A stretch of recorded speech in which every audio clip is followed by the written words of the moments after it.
Episode 31 to 35। Deacon Vasudev, मैं यहाँ एक मिशन सौंपने आया हूँ। ये रही उसकी रसीद। सेक्ट ग्रैंड हॉल के अंदर यश सीधा उस बुजुर्ग डीकन वासुदेव के पास गया जो सेक्ट मिशन के प्रभारी थे और उन्हें परी काव्यांजलि की रसीद थमा दी।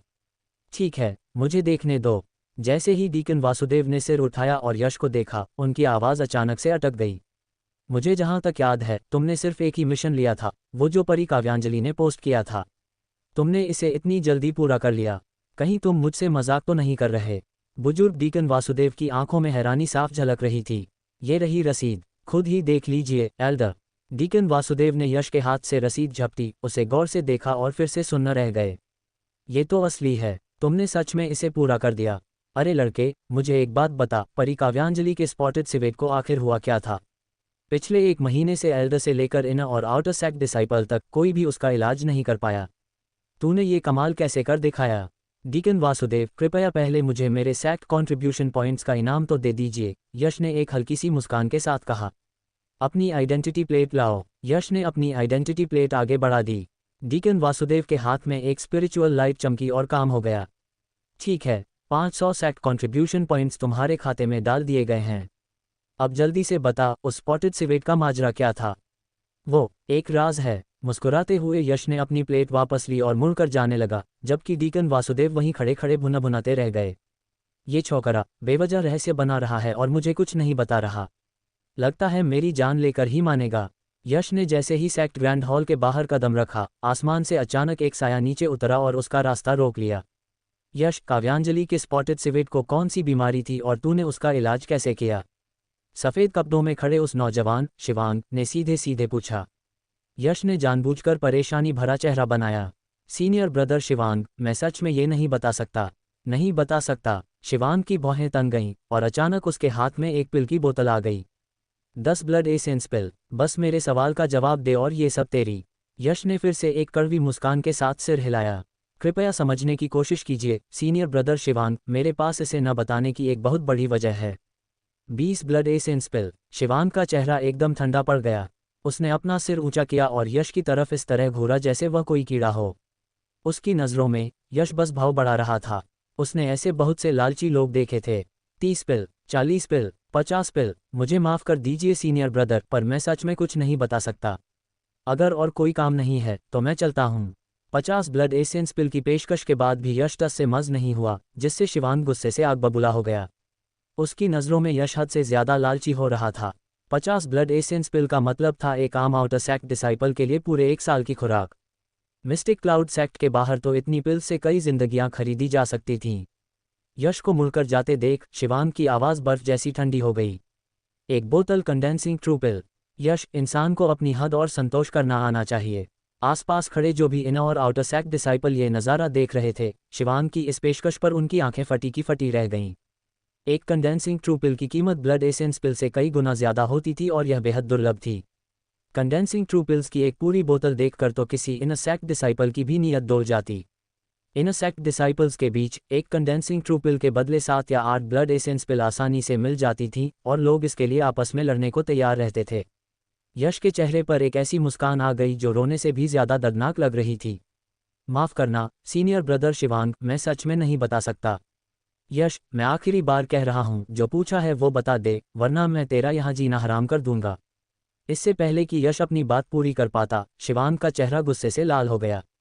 पलक झपकते ही उसने यश का रास्ता रोका और एक समंदर जैसा विशाल और खौफनाक ऑरा यश के चारों तरफ फैल गया ताकि उसे सबके सामने जलील किया जा सके। दोनों की ताकत में ज़मीन आसमान का फर्क था।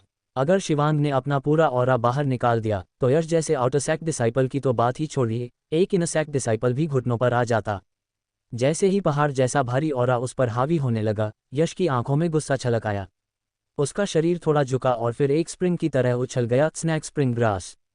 पलक झपकते ही भीड़ को सिर्फ एक धुंधला साया नजर आया और अगले ही पल यश 15 मीटर दूर खड़ा था, बिल्कुल शिवांग के ऑरा की पहुंच से बाहर। शिवांग का चेहरा तमतमा उठा, लेकिन जैसे ही वह दोबारा आगे बढ़ने वाला था, यश की आवाज़ गूंजी। सीनियर ब्रदर शिवांग, अगर आप में सच में दम है और आप जानना ही चाहते हैं तो जाकर परी काव्यांजलि से खुद पूछ लीजिए ना। मुझ गरीब को परेशान करके क्या मिलेगा? इस एक वाक्य ने शिवांग के चेहरे की हवाइयां उड़ा दी और वह अपनी जगह पर पत्थर बन गया। दूसरी तरफ वहां से तेजी से निकलते हुए यश का चेहरा अभी भी कड़वाहट से भरा था। सच कहा जाए तो शिवांग ने जो कीमत लगाई थी वो इतनी बड़ी थी कि यश का ईमान भी डगमगा सकता था। और अगर उसने वो वादा न किया होता तो शिवांग के बिना कुछ दिए भी यश उसे सब कुछ बता देता। लेकिन एक मर्द का वादा 1000 सोने के सिक्कों से भी ज्यादा कीमती होता है।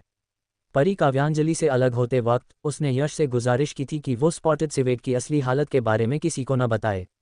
परी काव्यांजलि ने अपनी रूही की बीमारी को लेकर पूरे सेक्ट में इतना हंगामा खड़ा कर दिया था कि यह बात सबके कानों तक पहुंच गई थी। अब अगर यह बात बाहर निकल गई कि स्पॉटेड सिवेट की बीमारी का असली कारण सिर्फ उसका मिलन का मौसम था और इसके इलाज के लिए बस उसे उसी की प्रजाति का एक जोड़ीदार चाहिए था। यश के लिए भले ही यह कोई बड़ी बात न हो, लेकिन परी काव्यांजलि जैसी नाजुक और शर्मीली लड़की शायद फिर कभी किसी को अपना चेहरा न दिखा पाती। यश ने तब बिना झिझक के वो वादा किया था, इसलिए आज उसका इनकार भी उतना ही पक्का था। यश ने अंदाज़ा लगाया कि बाजार में कंडेंसिंग ट्रू पिल्स की एक बोतल की कीमत 1000 सोने के सिक्कों से भी कहीं ज्यादा थी। यानी उसका वादा सचमुच 1000 सोने के सिक्कों वाला वादा था। सेक्ट ग्रैंड हॉल से निकलने के बाद यश मिस्टिक क्लाउड सेक्ट के स्क्रिप्चर डिपॉजिटरी पवेलियन के दरवाजे पर जा पहुंचा। वह यहाँ खास तौर पर अपने एक दुस्साहसी ख्याल को आजमाने आया था। आज सुबह पीछे वाले पहाड़ के घने जंगल में मिराज ड्रैगन पल के पहले स्पेस में फैंटम स्नैक किंग के पूरे एसेंस, क्यूई और स्पिरिट को सोख लेने के बाद सरपेंट स्विमिंग स्टेप्स, जिसे यश लंबे समय से सीख नहीं पा रहा था, अचानक परफेक्शन के स्तर पर पहुंच गई थी। यश के दिमाग में बस एक ही सवाल घूम रहा था, जब मिराज ड्रैगन पल के अंदर मौजूद फैंटम स्नैक किंग की मदद से उसने तुरंत सरपेंट स्विमिंग स्टेप्स में महारत हासिल कर ली, तो क्या सांप से जुड़ी दूसरी मार्शल स्किल्स या मूवमेंट तकनीक सीखने पर भी उसे कम मेहनत में 2 गुना फल मिल सकता है। इसी सोच को परखने के लिए वह स्क्रिप्चर डिपॉजिटरी पवेलियन आया था। इस बार उसका लक्ष्य एकदम साफ था। यश ने पवेलियन की पहली मंजिल से फुर्ती से सांप से जुड़ी 4 तकनीकें चुन लीं। वो तकनीकें थीं snake palm, boneless snake fist, spirit snack pulse intercepting hand और टॉर्टोइस स्नैक टेक्निक। थोड़ा सोचने के बाद यश ने आखिरकार spirit snack pulse intercepting hand को चुना, जो एक अर्थ रैंक हाईग्रेड तकनीक थी। Spirit snack pulse intercepting hand नज़दीकी लड़ाई की एक बेहद फुर्तीली और घातक स्किल थी। अगर कोई इसे मामूली स्तर तक भी सीख ले तो वो अपने दुश्मन की मेरिडियन को रोक सकता था और हड्डियों के जोड़ उखाड़ सकता था, जिससे दुश्मन हमला करने के लायक ही न बचे। जंग के मैदान में इसके अनगिनत फायदे थे।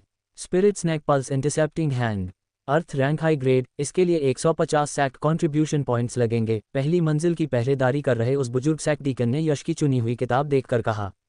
यश ने भारी मन से अपनी आइडेंटिटी प्लेट उनकी ओर बढ़ा दी। पहली मुफ्त किताब चुनने के बाद चाहे कोई इनर डिसाइपल हो या आउटर, उसे नई तकनीक सीखने के लिए सैक्ट कॉन्ट्रीब्यूशन पॉइंट्स चुकाने ही पड़ते थे। इस एक अकेली किताब ने उसके अभी अभी मिले पॉइंट्स का 1/3 हिस्सा साफ कर दिया था। यश, तूने 15 दिन पहले ही तो 5 सेक्रेड माउंटेन्स, डिवाइन फिस्ट और सरपेंट स्विमिंग स्टेप्स चुनी थी। अभी तक उन दोनों में तो ठीक से महारत हासिल की नहीं और एक नई मार्शल स्किल लेने आ गया। कल्टीवेशन की दुनिया में एक साथ कई चीज़ें आजमाना सबसे बड़ी बेवकूफ़ी मानी जाती है, बुजुर्ग सेक्ट डीकन ने नसीहत दी। मैं आपसे कुछ नहीं छिपाऊंगा एल्डर, मैंने 5 सेक्रेड माउंटेन्स, डिवाइन फिस्ट और सरपेंट स्विमिंग स्टेप्स दोनों को पूरी तरह से सीख लिया है, यश ने बड़े आत्मविश्वास से कहा। सीख लिया है? बुजुर्ग सेक्ट डीकन के चेहरे पर एक व्यंग्यात्मक मुस्कान उभर आई।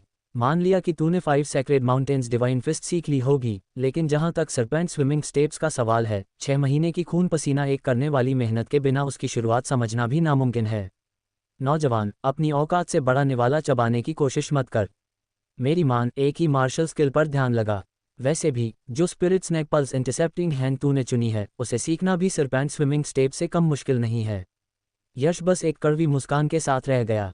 आजकल कोई सच पर यकीन क्यों नहीं करता? आपकी इस सलाह के लिए शुक्रिया डीकन, लेकिन मैंने सच में उन्हें मास्टर कर लिया है।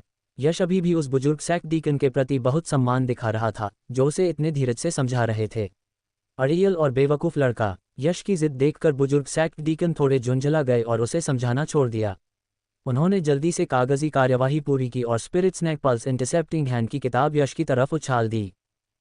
आजकल के नौजवानों में तो ज़रा भी विनम्रता नहीं बची है।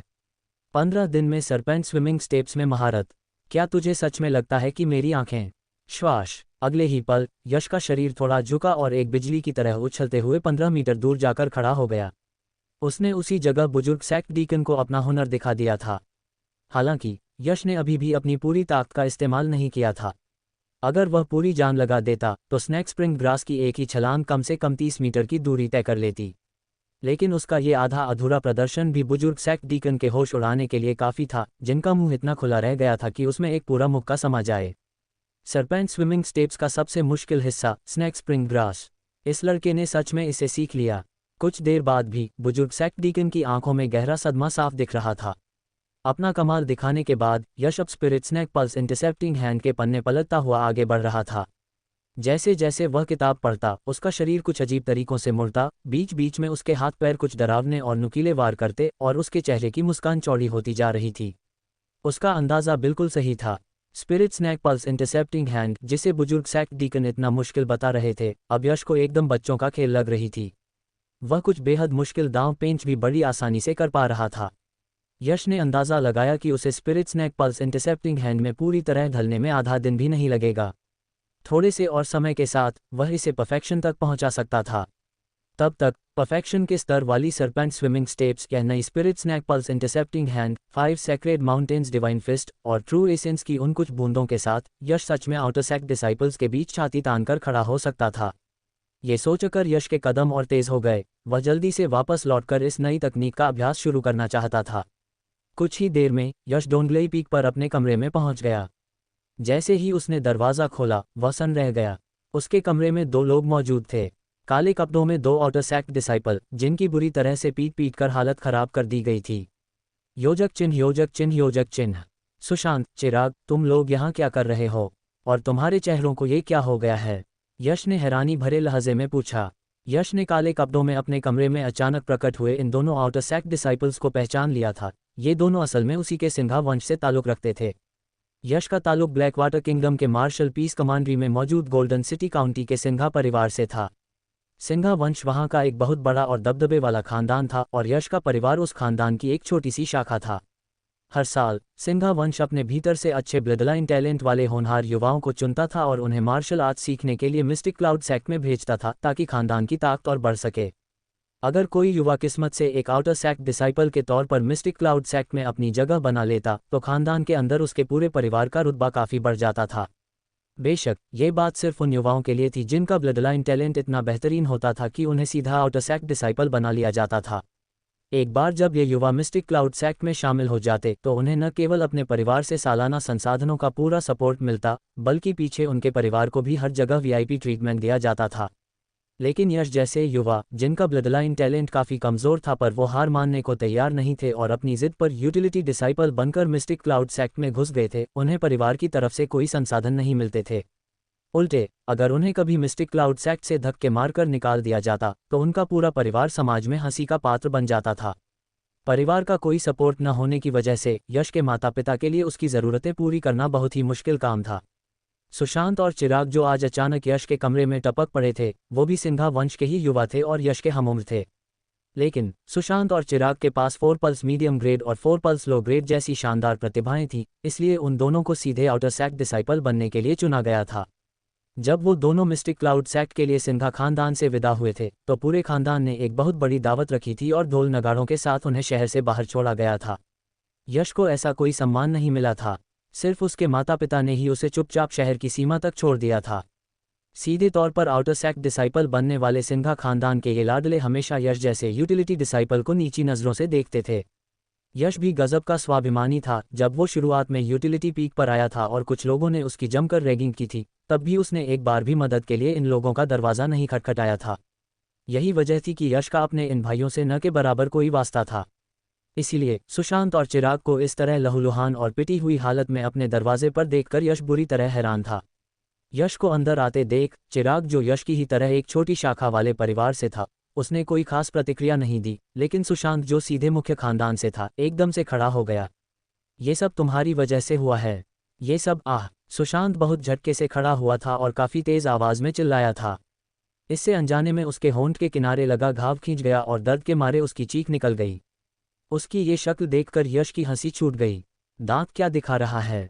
सुशांत गुस्से से फुंकार उठा। उसने यश की तरफ उंगली तानते हुए उसे गालियां देनी शुरू कर दी। ये सब सिर्फ और सिर्फ तेरा किया धरा है।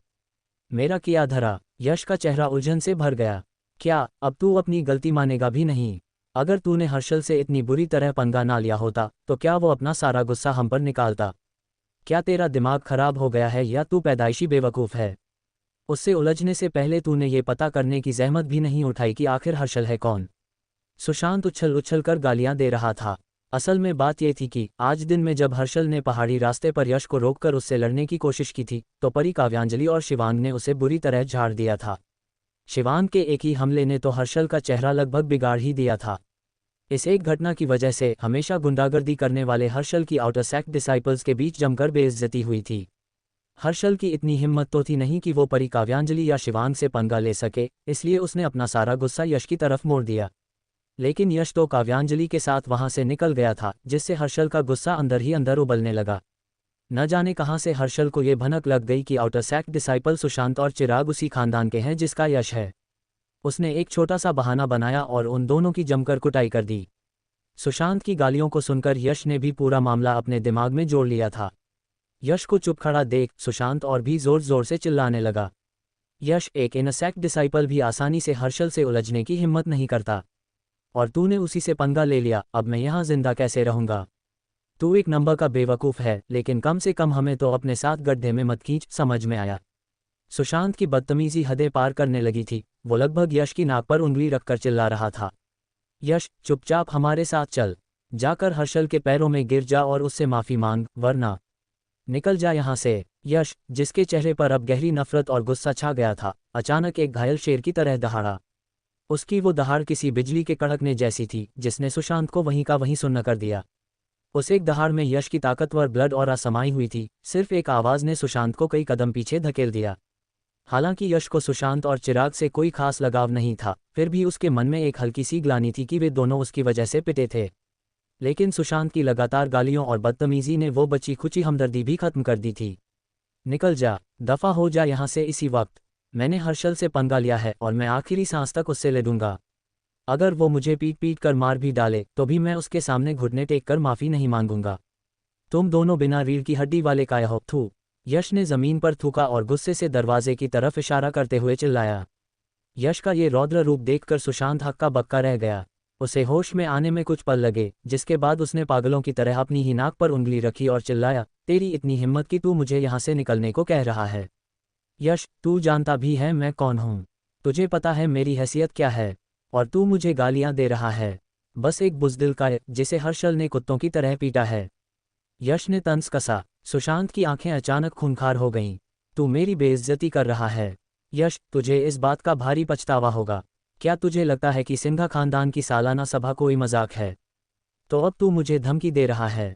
यश की आंखों में एक तेज चमक कौंध गई। पलक झपकते ही उसकी परछाई धुंधली हुई और उसने सीधा एक 5 सेक्रेड माउंटेन्स डिवाइन फिस्ट दे मारी। अब पानी सिर से ऊपर जा चुका था।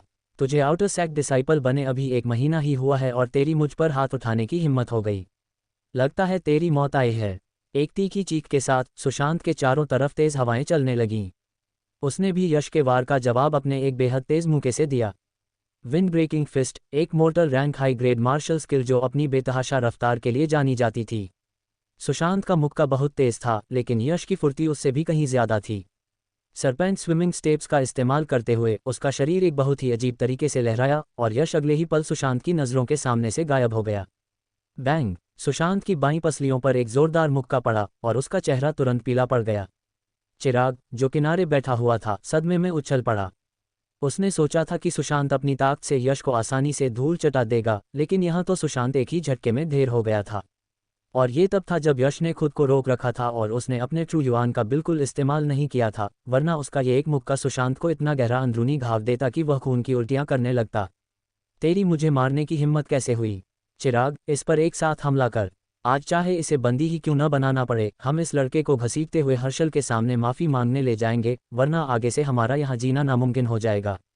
अकेला है ये, हम दोनों के सामने इसकी एक नहीं चलेगी। सुशांत ने हिचकिचा रहे चिराग को घूर कर देखा, जो तुरंत उठ खड़ा हुआ। वह सुशांत के साथ मिल गया और दोनों ने अपनी सबसे बेहतरीन मुक्केबाजी की तकनीकों के साथ यश पर एक साथ धावा बोल दिया। पहली बार 2 लोगों से एक साथ भिड़ते हुए शुरुआत में सुशांत और चिराग के इस दोहरे हमले ने यश को थोड़ा असहज कर दिया था, लेकिन कुछ ही बार रोकने के बाद उसकी परफेक्ट हो चुकी सरपेंट स्विमिंग स्टेप्स ने उसे बड़ी आसानी से उनके बीच से निकलने का रास्ता दे दिया। लड़ाई जितनी लंबी खींच रही थी, सुशांत और चिराग की बेचैनी उतनी ही बढ़ती जा रही थी। उन्हें एहसास हो गया था कि इतनी देर लड़ने के बाद भी वो यश के कपड़ों का एक कोना तक नहीं छू पाए थे। चिराग, मेरे साथ मिलकर वार कर! अचानक सुशांत जोर से चिल्लाया। ये सुनते ही चिराग एक पागल सांड की तरह यश पर झपट पड़ा और ताबड़तोड़ हमले शुरू कर दिए। लगभग उसी समय सुशांत तेजी से घूमा और रफ्तार पकड़ने के लिए उसने अपना पैर दीवार पर जोर से मारा। हवा को चीरती हुई एक तेज आवाज गूंजी और उसकी मुट्ठी पर ब्लड ऑरा की लहरें साफ चमकने लगीं। यश, अब तेरी मौत पक्की है। ठीक उसी पल यश का शरीर अचानक झुका और उछल गया। वो 10 मीटर दूर कमरे के दूसरे कोने में जा पहुंचा और सुशांत का वो ब्रह्मास्त्र वाला हमला बड़ी आसानी से खाली चला गया। दीवार तक पहुंचते ही यश ने अपना शरीर मोड़ा और झुकी हुई हालत में ही दीवार से छलांग लगा दी। ये एक और स्नैक स्प्रिंग ग्रास थी और वो बिजली की रफ्तार से सीधा सुशांत की तरफ झपटा। सुशांत के चेहरे पर जो जीत की मुस्कान अभी अभी आई थी वो वहीं जम गई। यश ने उसका हमला नाकाम कर दिया था और पलक झपकते ही उसके पीछे पहुंच गया था। बिजली जैसी फुर्ती के साथ यश के हाथों ने सुशांत के कंधों को छुआ और खींचा। एक ही सेकंड में सुशांत को ऐसा लगा जैसे उस पर बिजली गिर पड़ी हो और उसकी एक दर्दनाक चीख पूरे कमरे में गूंज उठी। सरपेंट स्विमिंग स्टेप्स के एक अजीब से घुमाव के साथ यश अब चिराग के बगल में खड़ा था। उसके हाथों ने चिराग के दाहिने पैर और दाहिने हाथ को टैप करके खींचा, जिससे चिराग भी दर्द के मारे जोर जोर से चीखने लगा। इन चीखों के बीच सुशांत किसी भारी पत्थर की तरह औंधे मुंह जमीन पर गिर पड़ा। उसने उठने की बहुत कोशिश की, लेकिन उसके दोनों हाथ एकदम बेजान और सुन्न हो चुके थे, जैसे वो उसके शरीर का हिस्सा ही न हो। सबसे बुरी बात यह थी कि जैसे ही वो हिलने की कोशिश करता, उसके हाथों में एक भयानक तेज दर्द उठने लगता था। चिराग का हाल भी कुछ ऐसा ही था। अचानक उसका दाहिना हाथ और पैर उसके कंट्रोल से बाहर हो गए थे। वो जमीन पर लोटपोट हो गया और काफी देर तक उठ ही नहीं पाया। ये उसी spirit snack pulse intercepting hand का कमाल था, जिसके एक दो दांव यश ने लौटते समय ही सीखे थे। उसने बस आजमाने के लिए इसका इस्तेमाल किया था, लेकिन उसे खुद भी अंदाजा नहीं था कि ये तकनीक इतनी खतरनाक होगी कि सुशांत और चिराग को एक ही पल में अपाहिज कर देगी। निकल जाओ यहाँ से, आज के बाद तुम दोनों का मुझे अपनी शक्ल मत दिखाना। यश ने उन दोनों को एक एक जोरदार लात मारी और उन्हें कमरे से बाहर धकेल दिया। तुम दोनों बिना रीढ़ की हड्डी वाले काय हो। अगर हर्षल के सामने घुटने टेक कर माफी मांगनी है तो जाओ खुद जाकर माफी मांगो। थू। सुशांत के मुंह के ठीक सामने थूकते हुए यश ने एक जोरदार आवाज के साथ दरवाजा बंद कर दिया। बाहर खड़े तमाशबीन आउटर सेक्ट डिसाइपल्स के सामने काफी देर तक दर्द से कराहने के बाद सुशांत और चिराग किसी तरह रेंगते हुए उठे और एक दूसरे का सहारा लेकर वहां से निकल गए। वो आए तो लहूलुहान हालत में थे, लेकिन लौटते वक्त उनकी हालत किसी भिखारी से भी बदतर लग रही थी। योजक चिन्ह, योजक चिन्ह, योजक चिन्ह। श्वास। एक जमा देने वाली बर्फीली नीली तलवार की रोशनी यश के सिर की ओर तेजी से झपटी। उस तलवार के खौफनाक ठंडे स्वॉर्ड इंटेंट ने पलक झपकते ही यश के पूरे शरीर को सफेद पाले की चादर से ढंक दिया। लेकिन इस बार यश ने अपनी पलकें तक नहीं झपकाईं। उसने बस ऊबते हुए अपनी आंखें घुमाईं और उस ठंडी नीली रोशनी को ध्यान से देखा। इंस्ट्रक्टर राघव, मेरी हिम्मत आजमाने का आपका ये तरीका अब थोड़ा पुराना नहीं हो गया है?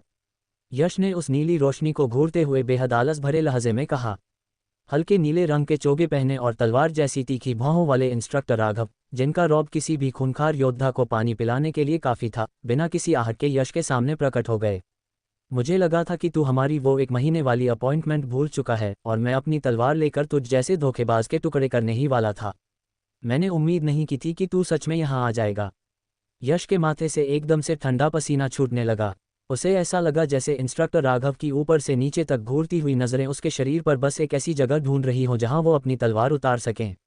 ऐसा लग रहा था मानो वो सच में उसे 2 हिस्सों में चीर देंगे। ये सोचकर ही उसका खून जम गया था। सिर्फ एक नज़र से किसी की ऐसी हालत कर देना, यश यही मान सकता था कि यह इंसान, इंस्ट्रक्टर राघव, सच में बहुत भयानक था। घबरा मत, अभी तेरा कल्टीवेशन बहुत नाजुक है, तू मेरे हमले झेल नहीं पाएगा। जैसे ही तेरा कल्टीवेशन एक कदम और आगे बढ़ेगा, मैं तुझे पक्का एक बढ़िया सा सरप्राइज दूंगा। इतना कहने के बाद इंस्ट्रक्टर राघव ने अपने पीछे रखे उस पत्थर के स्लैब की तरफ इशारा किया जिस पर लिखा था, मार्ग खोजने के लिए पहले साहस जुटाओ, और यश को न्योता दिया। अपनी हथेली के एक वार से इस पत्थर को काट दे। मैं तुझे 3 मौके दूंगा। अगर 3 बार में तू इसे नहीं काट पाया तो फिर अंजाम भुगतने के लिए तैयार रहना। छिस। यश ने बड़े आराम से एक तिरछा हाथ मारा। क्यूई की लहर अचानक हवा में प्रकट हुई और इससे पहले कि उसकी हथेली पत्थर तक पहुंचती, पत्थर का एक कोना मक्खन की तरह कटकर नीचे गिर गया। इंस्ट्रक्टर राघव, जो बस यश को डराने की तैयारी कर रहे थे, कुछ पल के लिए पत्थर की मूर्ति बन गए। यश को देखने वाली उनकी नज़रों में एक अजीब सी तेज चमक आ गई। सिर्फ 1 महीने में तूने इतनी तरक्की कर ली। तेरी क्षमता तो मेरी सोच से भी कहीं ज्यादा है। जैसे ही इंस्ट्रक्टर राघव की तारीफ सुनकर यश का सीना गर्व से चौड़ा होने ही वाला था, राघव की आंखों में एक तेज चमक दौड़ी। उनकी नाजुक उंगलियों ने अचानक यश की कलाई की नब्ज को छुआ। यश की सहज वृत्ति जागी और उसकी कलाई एक फिसलते हुए सांप की तरह तेजी से थरथराई ताकि वो राघव की पकड़ से आज़ाद हो सके।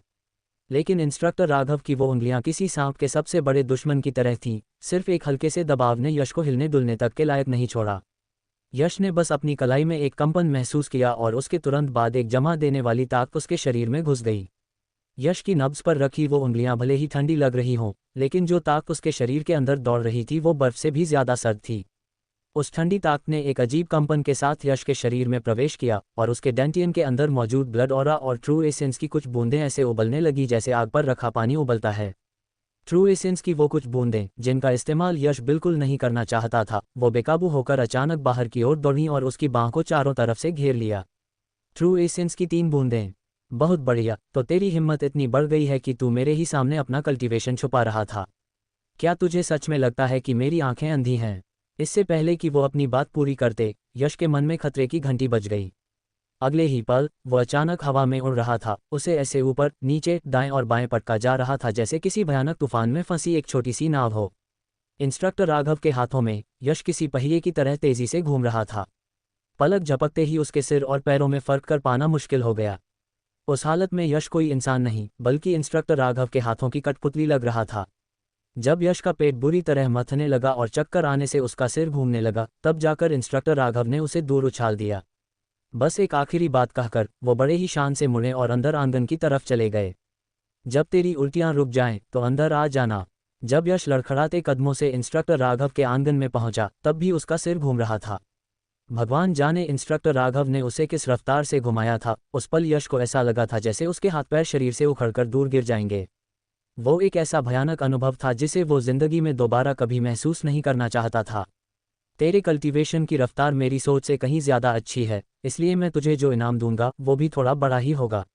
ये सुनते ही यश की आंखें अचानक चमक उठीं। इनाम? उसने सपने में भी नहीं सोचा था कि उसे इंस्ट्रक्टर राघव से सिर्फ एक कल्टीवेशन की तकनीक ही नहीं बल्कि एक इनाम भी मिलेगा। ये बात भले ही एक इंस्ट्रक्टर की आम जिम्मेदारी से कहीं आगे की थी, लेकिन यश ने इस पर ध्यान देना जरूरी नहीं समझा।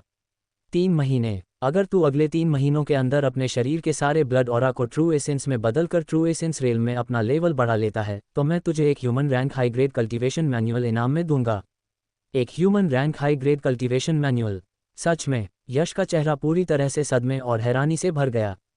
वैसे तो utility disciples outer sect disciple बनते ही मोर्टल रैंक मीडियम या हाई ग्रेड के सीक्रेट मैनुअल पा सकते थे, जो कि एक बहुत बड़ी छलांग थी, लेकिन मैनुअल का ग्रेड जितना ऊंचा होता वो उतनी ही कीमती और दुर्लभ हो जाती थी। अगर कोई आउटर सैक डिसाइपल अपनी मेहनत से इनर सैक डिसाइपल बन भी जाता तो उसे एक नया सीक्रेट मैनुअल तो मिलता, लेकिन वो सिर्फ ह्यूमन रैंक लो ग्रेड का होता था।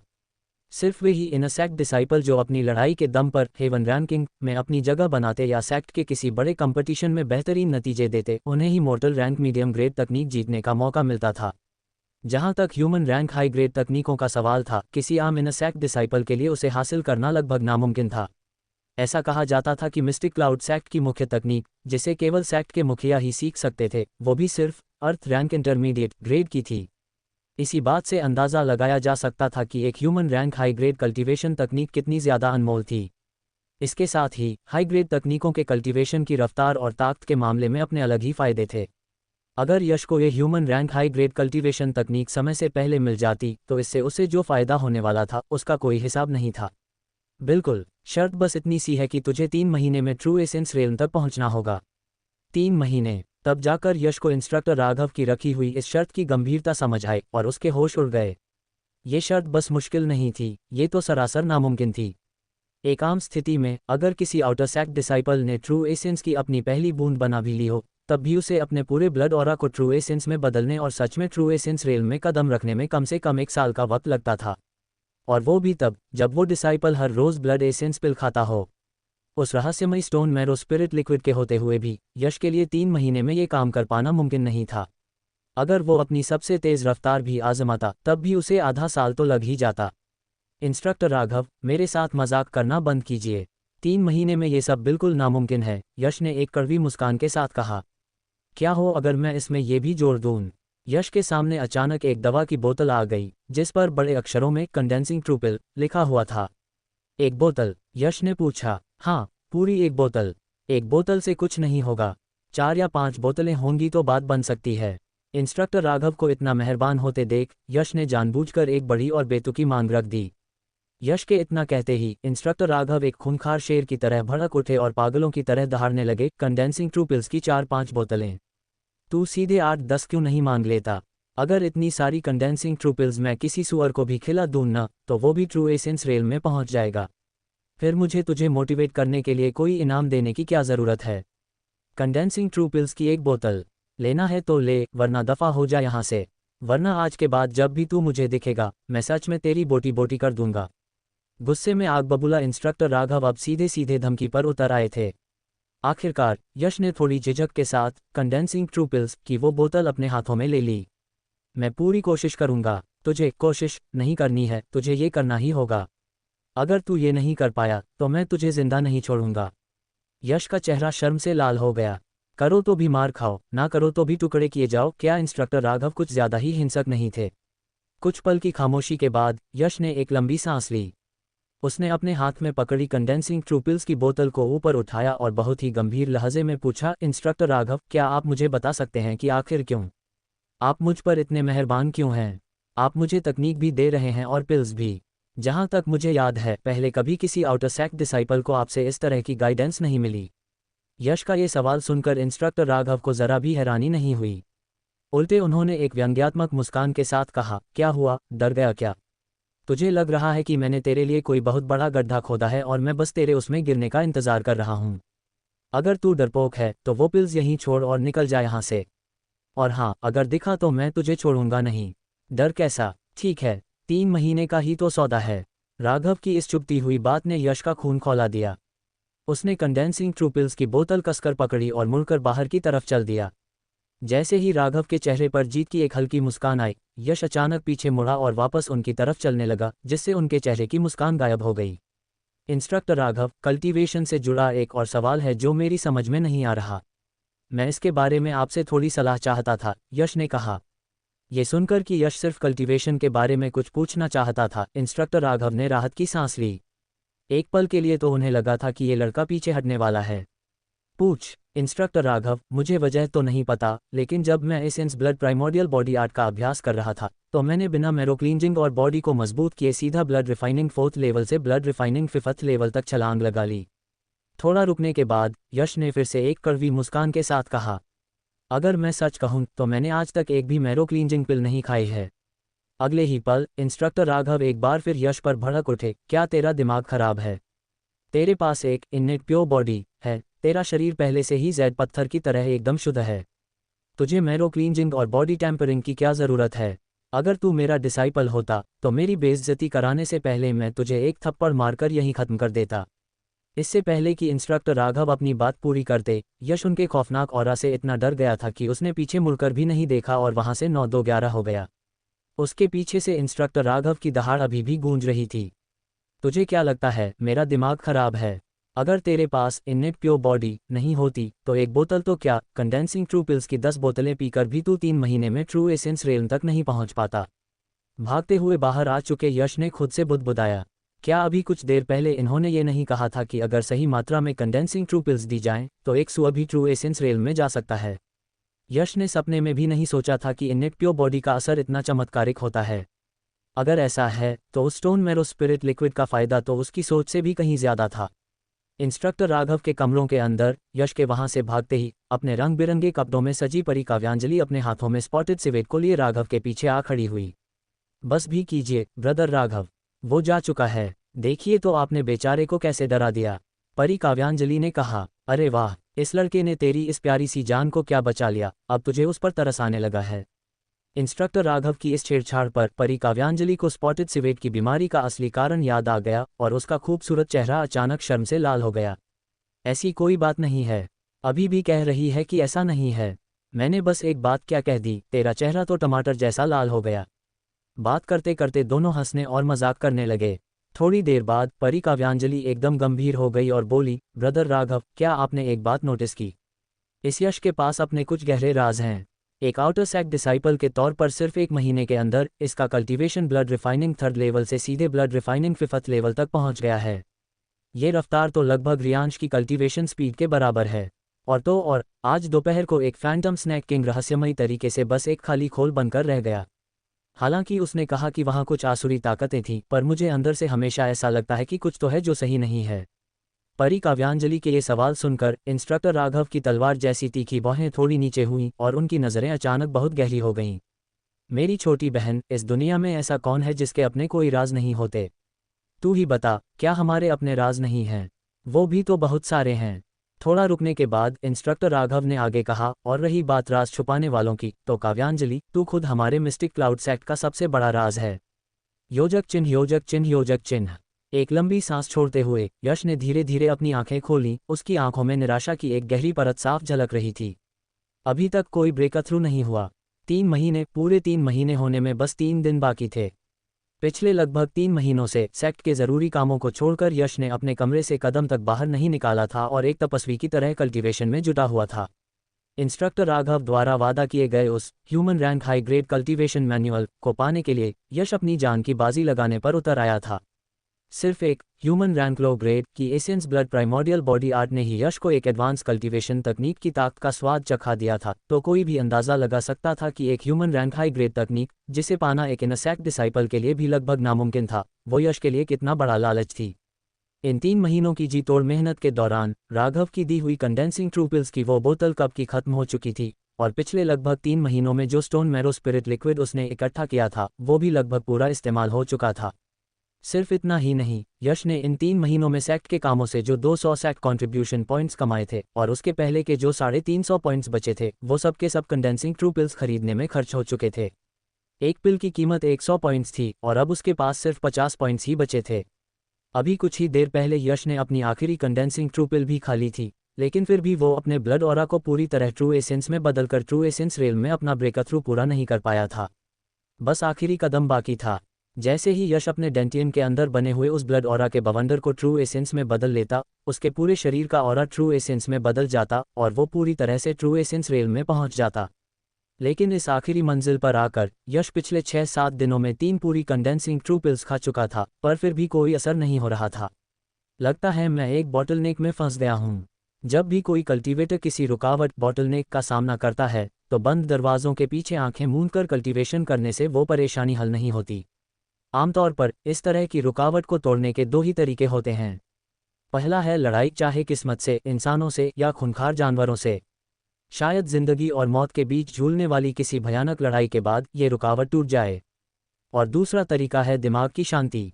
हो सकता है किसी समझदार गुरु की एक छोटी सी सलाह, किसी बच्चे का एक मजाक, या अचानक से आया कोई ऐसा ख्याल दिमाग को एकदम साफ कर दे और इस रुकावट को तोड़ दे। लेकिन अभी के यश के लिए ये दिमाग की शांति वाला रास्ता कुछ ज़्यादा ही गहरा और समझ से बाहर था।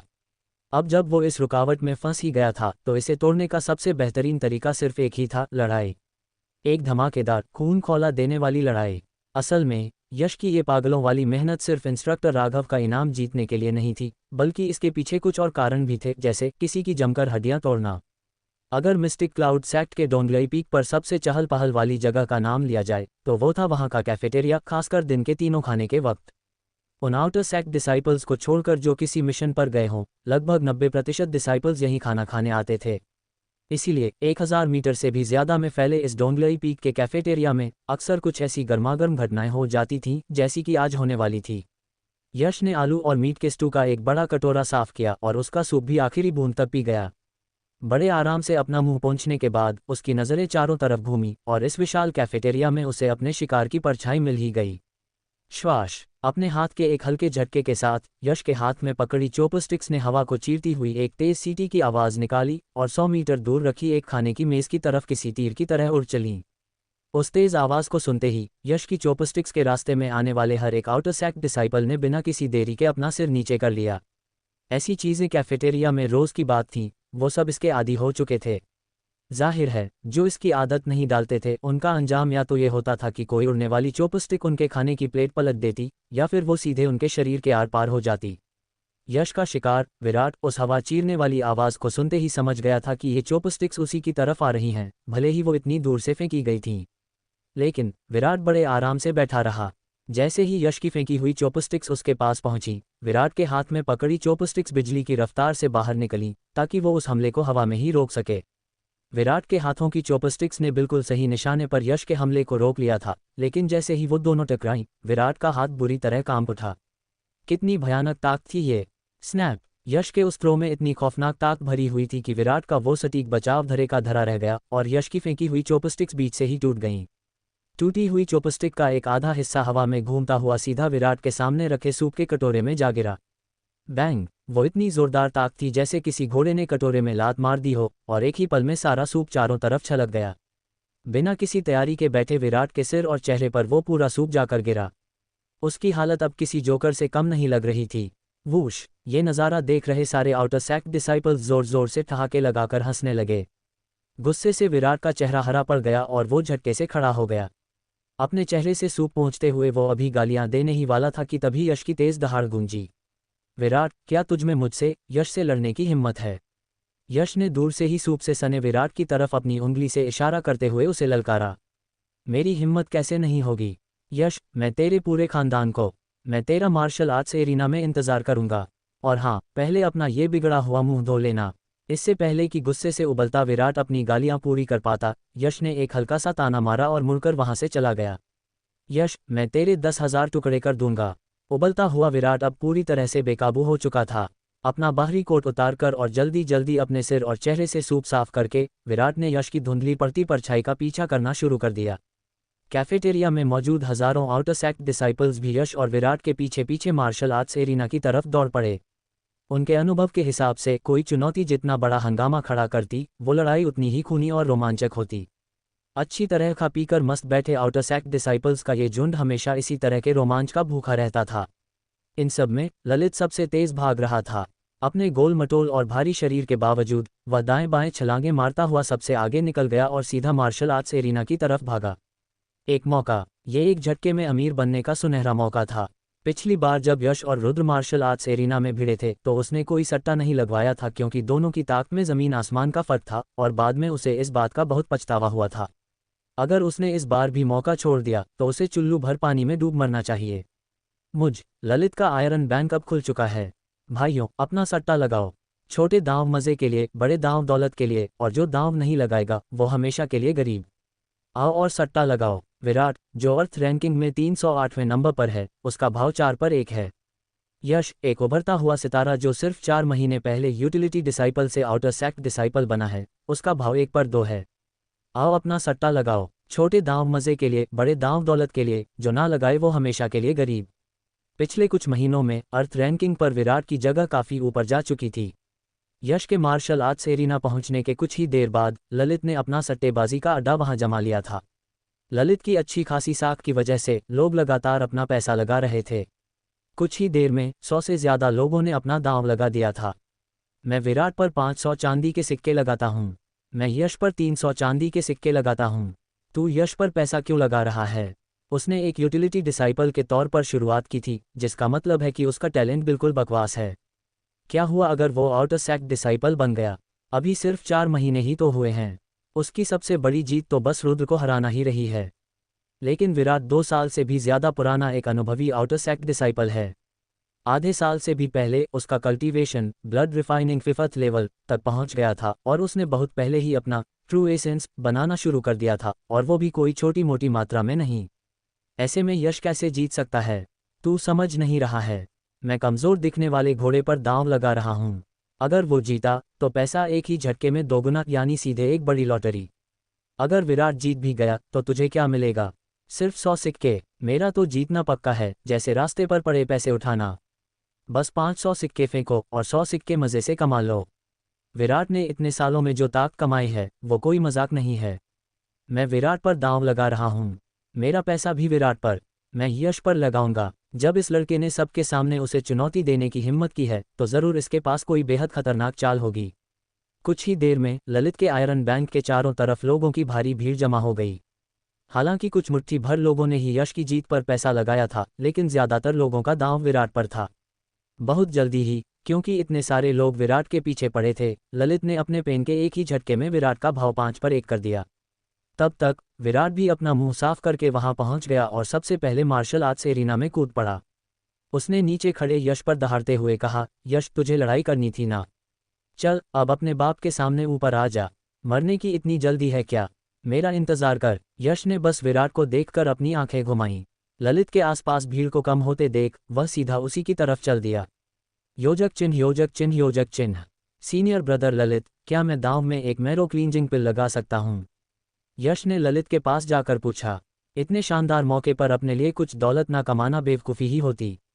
बिल्कुल, मेरे यानी ललित के पास कोई भी कीमती चीज़ दांव पर लगाई जा सकती है और यहाँ हमेशा सही दाम मिलता है। एक मैरो क्लींजिंग पिल की कीमत 1000 चांदी के सिक्कों के बराबर है, ललित ने अपनी बात में थोड़ा सा घमंड दिखाते हुए कहा। और सैक्ट कॉन्ट्रीब्यूशन पॉइंट्स का क्या? वो भी चलेंगे? बढ़िया। Senior brother Lalit, 2 marrow cleansing pills और 50 सैक्ट कॉन्ट्रीब्यूशन पॉइंट्स, मैं ये सब अपने ऊपर लगा रहा हूँ। अपना दांव लगाने के बाद यश बड़े ही रुतबे से घूमा और सीधा मार्शल आर्ट्स एरिना की तरफ चल पड़ा। एक मैरो क्लींजिंग पिल उसे फिश ड्रैगन पाथ को पार करने के इनाम में मिली थी और दूसरी उसे तब मिली थी जब उसका cultivation blood refining 4th level तक पहुंचा था। जूनियर ब्रदर यश, क्या ये तुम्हारी पूरी जमा पूंजी है? जब यश ने हामी में सिर हिलाया तो ललित के हैरान चेहरे पर अचानक एक छुपी हुई खूंखार खुशी की लहर दौड़ गई। आमतौर पर जो लोग अपनी पूरी दौलत दांव पर लगाने की हिम्मत करते थे वो या तो पूरी तरह से पागल होते थे या फिर उन्हें खुद पर अटूट भरोसा होता था। यश, आज मैं तेरी जान लेकर रहूंगा। च्वाक। मार्शल आर्ट्स एरिना पर खड़ा विराट अपनी पीठ से लटकती लंबी तलवार को म्यान से बाहर निकाल चुका था। तलवार के एक झटके के साथ 9 ठंडे और जानलेवा सितारे बिजली की रफ्तार से यश की ओर बढ़े। कोल्ड स्टार स्वॉर्ड टेक्निक, जो कि एक earth rank high grade martial skill थी, वो अपनी रफ्तार, सटीक निशाने और बेरहमी के लिए जानी जाती थी। जब ये तकनीक अपनी चरम सीमा पर होती तो कोई भी एक ही झटके में 9 वार कर सकता था और इसका मुख्य निशाना दुश्मन का गला चीरना होता था। बहुत धीमा है। यश का शरीर हल्का सा झुका और एक झटके में उछलकर 20 मीटर दूर जा खड़ा हुआ। विराट की आंखों के सामने अंधेरा छा गया क्योंकि यश अचानक गायब हो चुका था। जैसे ही वो पीछे मुड़ा उसने देखा कि यश उसके ठीक पीछे खड़ा मुस्कुरा रहा था। ये देखते ही विराट का चेहरा तुरंत गंभीर हो गया। हे भगवान, ये तो सरपेंट स्विमिंग स्टेप्स है। वो मूवमेंट की तकनीक जिसके बारे में कहा जाता था कि इसे सीखना आउटर सैक्ट डिसाइपल्स के बस की बात ही नहीं है, उसे यश ने सच में सीख लिया है। यश की वो स्नैक स्प्रिंग ग्रास वाली चाल देखकर मार्शल आर्ट्स एरिना के नीचे खड़े आउटर सैक्ट डिसाइपल्स तुरंत हैरानी से चिल्ला उठे। क्या इसका मतलब ये है कि यश जीत सकता है? अरे बाप रे, मैंने तो विराट पर 500 सिक्के लगा दिए हैं। एक आउटर सैक्ट डिसाइपल के मुंह का कोना डर के मारे फड़कने लगा। ये ज़रूरी नहीं है कि वो ही जीते। सरपेंट स्विमिंग स्टेप्स सिर्फ फुर्ती और भागने में मदद करती है। हालांकि सरपेंट स्विमिंग स्टेप्स में महारत हासिल करना सच में कोई बच्चों का खेल नहीं है। यश को इतनी आसानी से सरपेंट स्विमिंग स्टेप्स का इस्तेमाल करते देख बहुत से आउटर सैक्ट डिसाइपल्स के चेहरे गंभीर हो गए। अगर उन्हें पता होता कि यश अभी भी अपनी पूरी ताकत का इस्तेमाल नहीं कर रहा था तो पता नहीं उनके होश कैसे उड़ जाते। बस भागने की तकनीकें, सिर्फ तू ही अकेला नहीं है जो ये सब जानता है। विराट खूंखार तरीके से चिल्लाया। उसका शरीर एक चील की तरह हवा में उछला और वो सीधा यश पर झपटा। उसकी लंबी तलवार लगातार चल रही थी जिससे अनगिनत ठंडे सितारे पैदा हो रहे थे जिन्होंने यश के पीछे हटने के लगभग सारे रास्ते बंद कर दिए थे और अब यश को मजबूरी में उस हमले का सीधा सामना करना ही था। इस बार यश ने पहले की तरह चकमा नहीं दिया। जैसे ही लंबी तलवार उसके करीब पहुंची उसका शरीर एक पानी में तैरते हुए सांप की तरह अजीब और डरावने तरीके से कई बार मुड़ा और वो विराट के इतने सारे हमलों के जाल से बड़ी ही चालाकी से बच निकला। क्यों ना तू भी मेरे एक मुक्के का मजा चख कर देखे। इसी तेज रफ्तार का फायदा उठाते हुए यश हल्का सा घूमा, उसके मुक्कों की परछायां बननी शुरू हुईं और उसने विराट की तरफ एक 5 सैक्रेड माउंटेन्स डिवाइन फिस्ट दे मारी। जब दो दुश्मन आमने सामने होते हैं तो उनकी आंखों में खून सवार होता है। विराट की लंबी तलवार से अचानक एक आंखों को चुंधिया देने वाली हरी रोशनी फूट पड़ी और उसने यश के हमले का सीधा जवाब दिया। विराट अपने ट्रू युआन का इस्तेमाल कर रहा है, यश पक्का हारने वाला है, एरिना के नीचे खड़े एक आउटर सैक्ट डिसाइपल ने धीमी आवाज में कहा। ट्रू युआन, वो तो मेरे पास भी है। यश ने अपनी मुट्ठियां कसी और पूरी ताकत झोंक दी। उसके मुक्कों की रफ्तार अचानक और बढ़ गई और उसी वक्त उसके हाथों से भी ट्रू युआन की एक चकाचौंध करने वाली हरी रोशनी फूट पड़ी जो सीधे विराट की लंबी तलवार से जा टकराए। इतने कम समय में यश सच में ब्लड रिफाइनिंग 5th लेवल पार कर चुका है। जैसे ही नीचे खड़े डिसाइपल्स की सांसें अटकी, यश का मुक्का और विराट की लंबी तलवार एक दूसरे से भयानक तरीके से टकराए। सबको हैरत में डालते हुए यश की मुट्ठी से 3 इंच दूर एक अदृश्य ढाल जैसी बन गई थी जिसने विराट की तलवार को 1 इंच भी आगे नहीं बढ़ने दिया। भिन्न दोनों ने एक ही वक्त पर अपनी पूरी ताकत लगा दी। विराट की लंबी तलवार अपनी आखिरी हद तक मुड़ गई और फिर एक झनझनाहट की आवाज के साथ वापस अपनी जगह पर आ गई जिससे विराट को पीछे हटना पड़ा। इस जोरदार टक्कर में विराट असल में आधा कदम पीछे खिसक गया था। जिन आउटर सेक्ट डिसाइपल्स ने विराट की जीत पर पैसा लगाया था, उनके चेहरों पर तुरंत तनाव की लकीरें खींच गईं। लड़ाई शुरू हुए अभी कुछ ही पल गुजरे थे और ये दूसरी बार था जब विराट हारता हुआ दिख रहा था।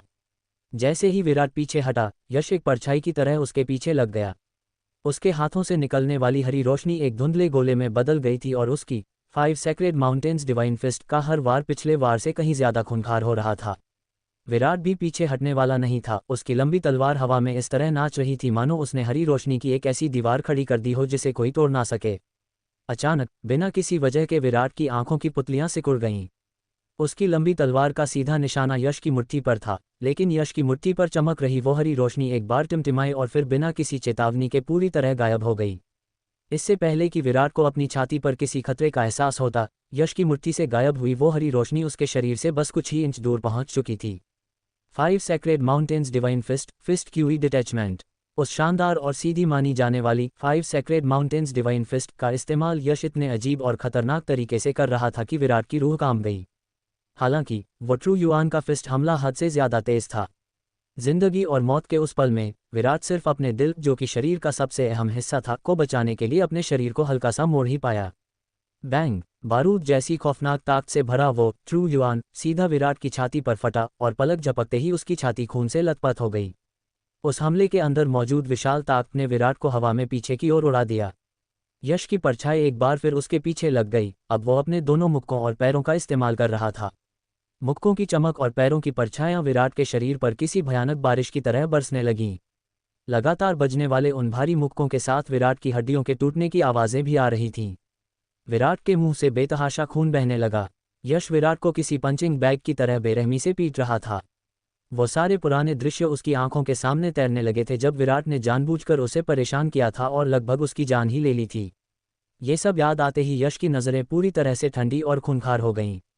भले ही विराट बुरी तरह घायल था और पलटवार करने की हालत में नहीं था, फिर भी यश का रुकने का कोई इरादा नहीं था।